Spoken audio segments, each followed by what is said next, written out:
बिस्मिल्लाहिर्रहमानिर्रहीम, अस्सलाम वालेकुम नाज़रीन। आप यूट्यूब चैनल देख रहे हैं, मैं इमरान खान हूँ। पहला सेमीफाइनल हो गया है और पहला सरप्राइज़ भी मिल गया है।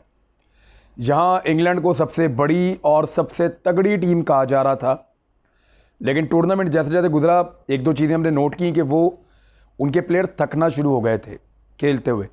उनको फिटनेस के मसाइल आ रहे थे। यहाँ की कंडीशन में, यहाँ के मौसम में इंग्लैंड को प्रॉब्लम हो रहा था। इंडियंस को प्रॉब्लम नहीं होता, अफ़गानियों को नहीं होता, पाकिस्तानियों को नहीं होता। श्रीलंकन इस तरह की कंडीशन में खेल लेते हैं, बांग्लादेशी खेल लेते हैं, इवन वेस्ट इंडीज़ वाले भी खेल लेते हैं। लेकिन न्यूजीलैंड को, इंग्लैंड को, ऑस्ट्रेलिया को और साउथ अफ्रीका को, वो यहाँ प्रॉब्लम में आ जाते हैं। उनके जो ज़्यादा फिट प्लेयर्स थे, उनको अगर आप देखें तो वो कुछ परफॉर्म कर पा रहे थे, लेकिन जो थोड़े से फैटी हैं या जो प्लेयर्स बड़े जिसामत के हामी हैं, उनको प्रॉब्लम हो रही थी। उनको फिटनेस के मसाइल हो रहे थे। हमने देखा कि कई प्लेयर जो हैं वो जो 30-40 स्कोर बना लेते हैं तो फिर वो दूसरे एंड पे, बॉलिंग एंड पे बैठे हुए नज़र आए और बार बार वो सांस ले रहे हैं। उनके मुंह खुल जाते हैं थोड़ी देर के बाद, बहुत तेज़ी से ड्रेन आउट होते हैं यहाँ पे। तो ये इंग्लिश प्लेयर्स का मसला है, ये जगह उनको तंग करेगी और आने वाले 2 मैचेस में भी इससे मिलती जुलती सूरत हाल होगी, फाइनल में भी और सेमीफाइनल एक रह गया उसमें भी। तो आज एक बहुत बड़ा अपसेट हुआ है। दोनों टीमें इंग्लिश थी, एक न्यूजीलैंड की और एक इंग्लैंड की टीम थी। पाकिस्तान ने न्यूजीलैंड को पूल मैच में 5 विकेट से हरा दिया था। इंडिया के बाद जब मैच हुआ था पाकिस्तान का न्यूजीलैंड के साथ, तो वो मंगल वाले दिन हुआ था। पाकिस्तान 5 विकेटों से वहाँ पर जीता था। मैं कल भी आपको एक बात कह रहा था कि यहाँ पर कोई भी फेवरेट नहीं है। यहाँ चारों टीमें बहुत तगड़ी आई हैं।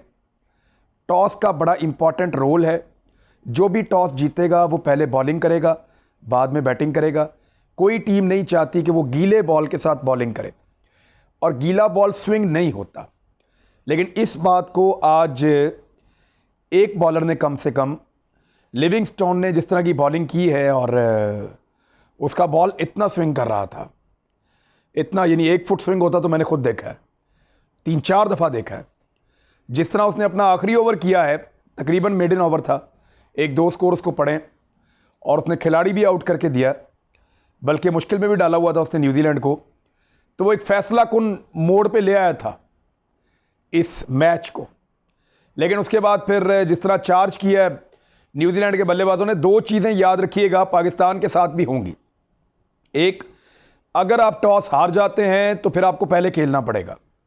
अगर आप टॉस जीत जाते हैं तो आप हमेशा बाद में खेलने को तरजीह देंगे।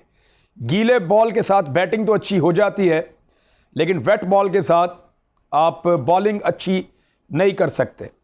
लेकिन एक अच्छा स्पिनर जो कंट्रोल्ड स्पिन करे, वो मुश्किलात पैदा कर सकता है। फास्ट बॉलर के लिए प्रॉब्लम ज़्यादा होती है, क्योंकि वो ज़्यादा ज़ोर से फेंक रहा होता है बॉल, तो उसकी ग्रिप में और ज़्यादा प्रॉब्लम होते हैं। लेकिन जो स्पिनर है, देखें आपने वाइट बॉल्स आज बहुत सारे देखें, जो स्पिनर है उसकी, क्योंकि उसको थ्रो उतना ज़ोर से नहीं करना होता, तो वो बॉल को देर तक ग्रिप कर सकता है, तो उसकी वजह से उसका कंट्रोल भी बेहतर होता है। और स्पिनर का क्योंकि वैसे भी सारा काम ही कंट्रोल का है, लिहाजा वो स्पिनर हमेशा बॉल को फास्ट बॉलर से ज़्यादा बेहतर कंट्रोल करते हैं।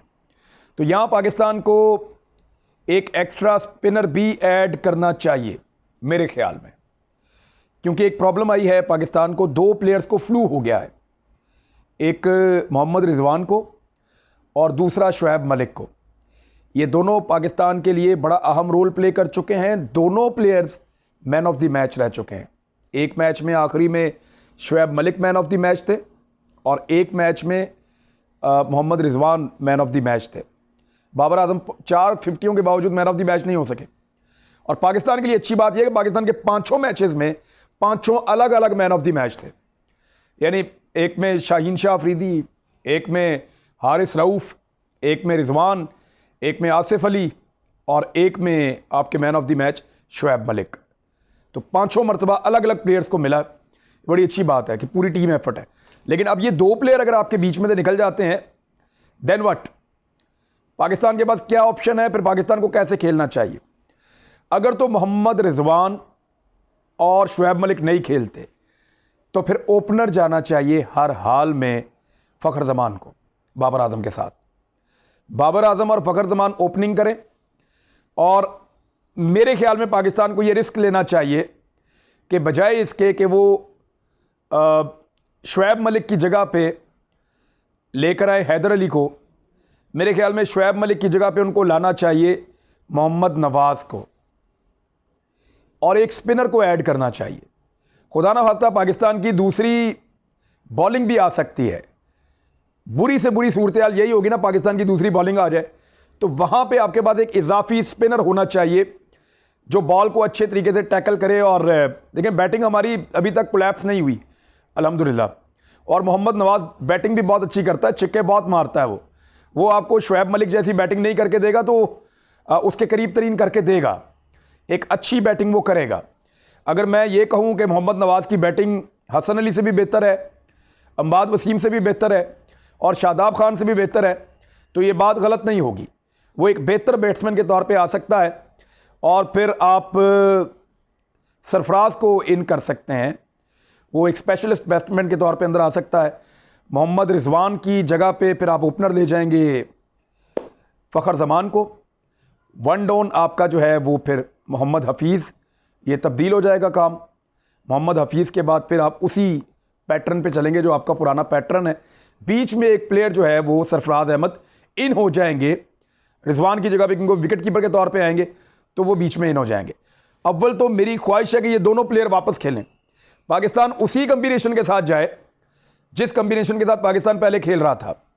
इस वक्त पाकिस्तान को दुनिया भर की टीमें, अभी कुछ प्लेयर्स जो हैं वो साउथ अफ्रीका के, उनके स्टेटमेंट आए हैं, उन्होंने कहा कि पाकिस्तान फेवरेट है।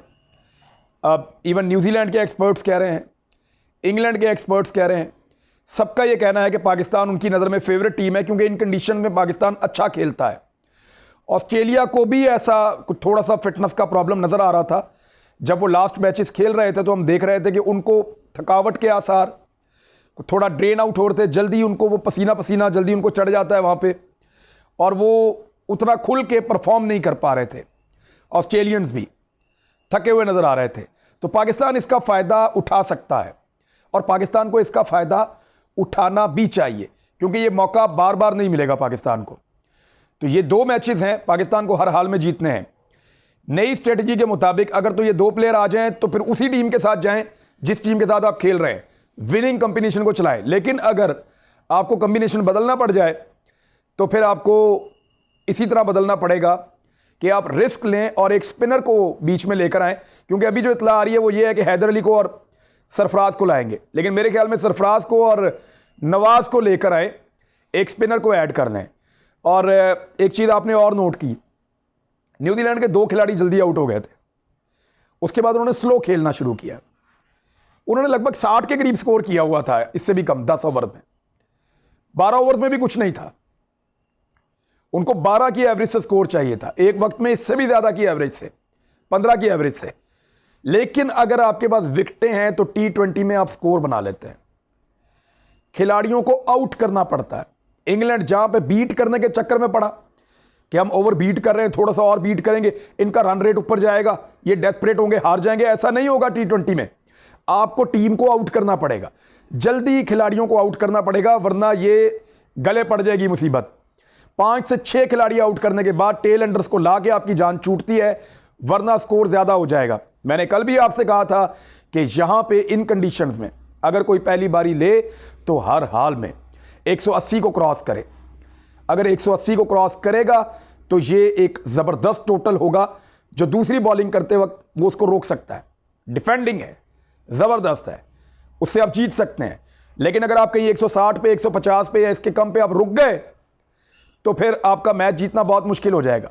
अगर तो कल ऑस्ट्रेलिया पहले खेलता है तो 150, 160, 140 इसके बीच में उनको कहीं रोकें।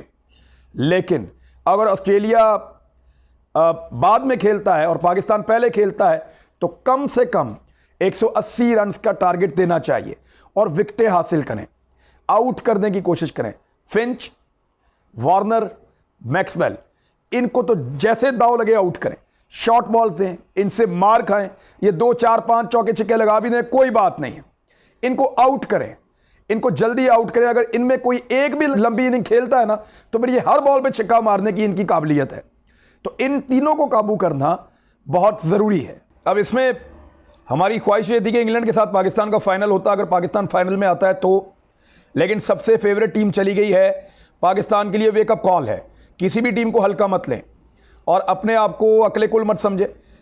पूरे जज्बे के साथ, जोश के साथ, पैशन के साथ, पूरी मेहनत के साथ और दिमाग के साथ क्रिकेट खेलें, ये बहुत ज़रूरी है। अच्छी खबरें क्रिकेट के दीवानों के लिए कुछ और हैं कि एक तो इंग्लैंड ने जो पाकिस्तान के साथ मैचेस खेलने हैं, अगले साल का जो दौरा पाकिस्तान उनका है, जिसके लिए उनके बोर्ड के सरबराह भी पाकिस्तान आए थे, माजरत भी की उन्होंने, वो 2 इजाफी T20 मैचेस भी पाकिस्तान के अंदर खेलेंगे और पाकिस्तान में 7 T20 मैचेस इंग्लैंड की टीम खेलेगी। तो ये पाकिस्तान के लिए एक अच्छी खबर है। उसके बाद इंग्लैंड वाले चले जाएंगे ऑस्ट्रेलिया और फिर वर्ल्ड कप है अगले साल दोबारा। ये जो 2021 में वर्ल्ड कप हो रहा है, ये 2020 वाला वर्ल्ड कप है, क्योंकि ये पिछले साल कोविड की वजह से नहीं हुआ, तो ये अब हो रहा है। अब अगला वर्ल्ड कप फिर ड्यू है, 2022 में दोबारा वर्ल्ड कप है और वो वहाँ पे होगा और ऑस्ट्रेलिया फिर ये टीमें जाएंगी खेलने के लिए। कुछ अच्छी खबरें और हैं क्रिकेटर्स के लिए जो क्रिकेट को जानते हैं, जो क्रिकेट से प्यार करते हैं। बाबर आजम की बादशाहत T20 के ऊपर बरकरार है। विराट कोहली जो है वो बहुत नीचे चले गए हैं। विराट कोहली जो T20 में टॉप बैट्समैन थे, बाबर आजम अभी टॉप बैट्समैन मौजूद हैं अपनी नशिस्त के ऊपर। दुनिया के नंबर 1 T20 के बल्लेबाज, दूसरे नंबर पे इंग्लैंड के डेविड मिलान और तीसरे नंबर पे जनूबी अफ्रीका के एडम मार्करम हैं। और ये 3 दर्जे बेहतरी के बाद तीसरे नंबर पे पहुंचे हैं भारत के जो कैप्टन साबिक इसलिए कह रहा हूं कि विराट कोहली को कैप्टनसी से हटा दिया गया है, उनकी जगह पे अब रोहित शर्मा कैप्टन बन गए हैं भारत के। कुछ लोग ये कह रहे हैं कि रोहित ने कैप्टन बनने के लिए विराट कोहली के साथ विश्वासघात किया है, धोखा दिया है यानी। तो वो इस किस्म की खबरें जब इंडिया से हम सुनते हैं तो फिर इस तरह के अल्फाज भी हमें आ जाते हैं वहीं से सुन के। बहरहाल विराट कोहली 4 दर्जे तनज़ली के बाद 4 पॉइंट्स वो नीचे चले गए हैं, 4 दर्जे नीचे, और 8वें नंबर का बैट्समैन है विराट कोहली इस वक्त क्रिकेट की दुनिया में। बैट्समैन नो डाउट वो बहुत अच्छे हैं, लेकिन उनका बुरा वक्त चल रहा है और उनकी कैप्टनसी भी चली गई है। उनकी जगह पे अब कैप्टन है रोहित शर्मा, जबकि भारतीय जो क्रिकेट टीम है उसको दुनिया क्रिकेट के नए चोकर्स का नाम दे दिया गया है। इससे पहले ये नाम जो है वो साउथ अफ्रीका के पास था, अब ये नाम भारत को दे दिया गया है, क्योंकि जितनी बड़ी टीम के साथ, जितनी तैयारी और प्लानिंग के साथ, जितने बड़े बजट के साथ वो हारे हैं, उसका आप अंदाज़ा कर सकते हैं।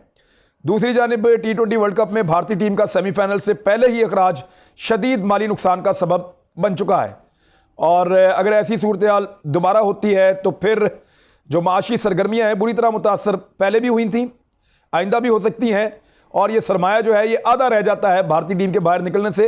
अब दुनिया क्रिकेट को ये सोचना पड़ेगा कि भारत की बादशाही इस बुनियाद पे कि उसके पैसे हैं, इस गेम को या तो सस्ता करें या चीज़ों को ठीक तरीके से मैनेज करें, वरना एक मुल्क की सरबराही इस बात का तकाजा करती रहेगी कि उस मुल्क को हमेशा फाइनल या सेमीफाइनल तक आप लेकर आएँ, और ये एक गेम के साथ ज़्यादती होगी, रोंदी वाली बात होगी।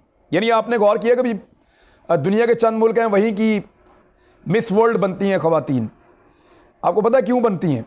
वो इसलिए बनती हैं कि वहाँ पे बहुत बड़ी मार्केट होती है ख़वातीन की, जो मेकअप और मेकअप से जुड़ी या फैशन की मसनूआत ख़रीदती हैं, तो वो वहाँ की मिस वर्ल्ड बनाते हैं ताकि वहाँ पे फैशन, मेकअप, आर्ट, ये चीज़ें बहुत ज़्यादा बढ़ें। मार्केट बड़ी होती है तो फिर वहाँ से कंपनियाँ पैसा कमा भी लेती हैं। एक और बहुत बड़ी चीज़ आपको बताता हूँ कि शाहीन शाह अफरीदी ने जो आउट किया था रोहित शर्मा को, ये जो उनकी स्विंग गेंद थी, बॉल क्रॉस जाता हुआ, पड़ने के बाद सीधा हुआ और विकेट की तरफ हो गया, रोहित शर्मा को बिल्कुल समझ नहीं आई और वो उसको कुछ और समझ रहे थे, बॉल अंदर आया और वो LBW आउट हो गए। ये बॉल इस वर्ल्ड कप का सबसे बड़ा बॉल था और इस बॉल को दुनिया में सबसे ज़्यादा मरतबा देखा गया है। ICC ने शाहीन अफरीदी की गेंद पर रोहित शर्मा को आउट करने की वीडियो जो है इसको NFT पर बेचने का फैसला कर लिया है। ये होता है जी नॉन फंजिबल टोकन, यानी ये जो वीडियो है इसके राइट्स चले जाएंगे उस शख्स के पास जो बोली बोलकर इस वीडियो को परचेज कर लेगा। जो कंपनी या जो शख्स इस वीडियो को परचेज कर लेगा, इसके राइट्स उसके पास चले जाएंगे, फिर वो खिलाड़ियों से उसको मिलवाया भी जा सकता है। तो ICC इसको बेचने जा रहा है। ये इतनी बड़ी बॉल थी शाहीन शाह अफरीदी की और इसने पूरे के पूरे टूर्नामेंट और उसके मिजाज को बदल के रख दिया। एक टीम जिसको अंडरमाइन किया जा रहा था, छोटा और कमज़ोर समझा जा रहा था, एक बॉलर की एक बॉल ने उस टीम का एक नया रुख मुतय्यन कर दिया और वो टीम अब उसी रुख में आगे बढ़ती चली जा रही है। बहुत सारे लोग कह रहे हैं, डिप्लेसी ने ये कहा है कि पाकिस्तान फेवरेट है, पाकिस्तान ये वर्ल्ड कप भी जीत सकता है, इस वक्त सबसे तगड़ी टीम पाकिस्तान है। तो नाज़रीन, ये क्रिकेट की सूरत हाल है और क्रिकेट जो है वो बाई चांस होता है, वहाँ पे आपको मेहनत करनी पड़ती है, हर दिन एक नया दिन होता है, छोटी टीम बड़ी टीम को हरा सकती है। पाकिस्तान बैलेंस है, बड़ी टीम है, 2 प्लेयर्स का प्रॉब्लम है, पाकिस्तान के लिए आप दुआ करें, उसको सपोर्ट करें और पाकिस्तान टीम इस मैच को बिल्कुल वैसे ही खेले जैसे इंडिया के साथ उन्होंने इस टूर्नामेंट का पहला मैच खेला था। अब तक के लिए इतना ही। अपना ख्याल रखिएगा, अपने चैनल का भी। अल्लाह हाफ़िज़।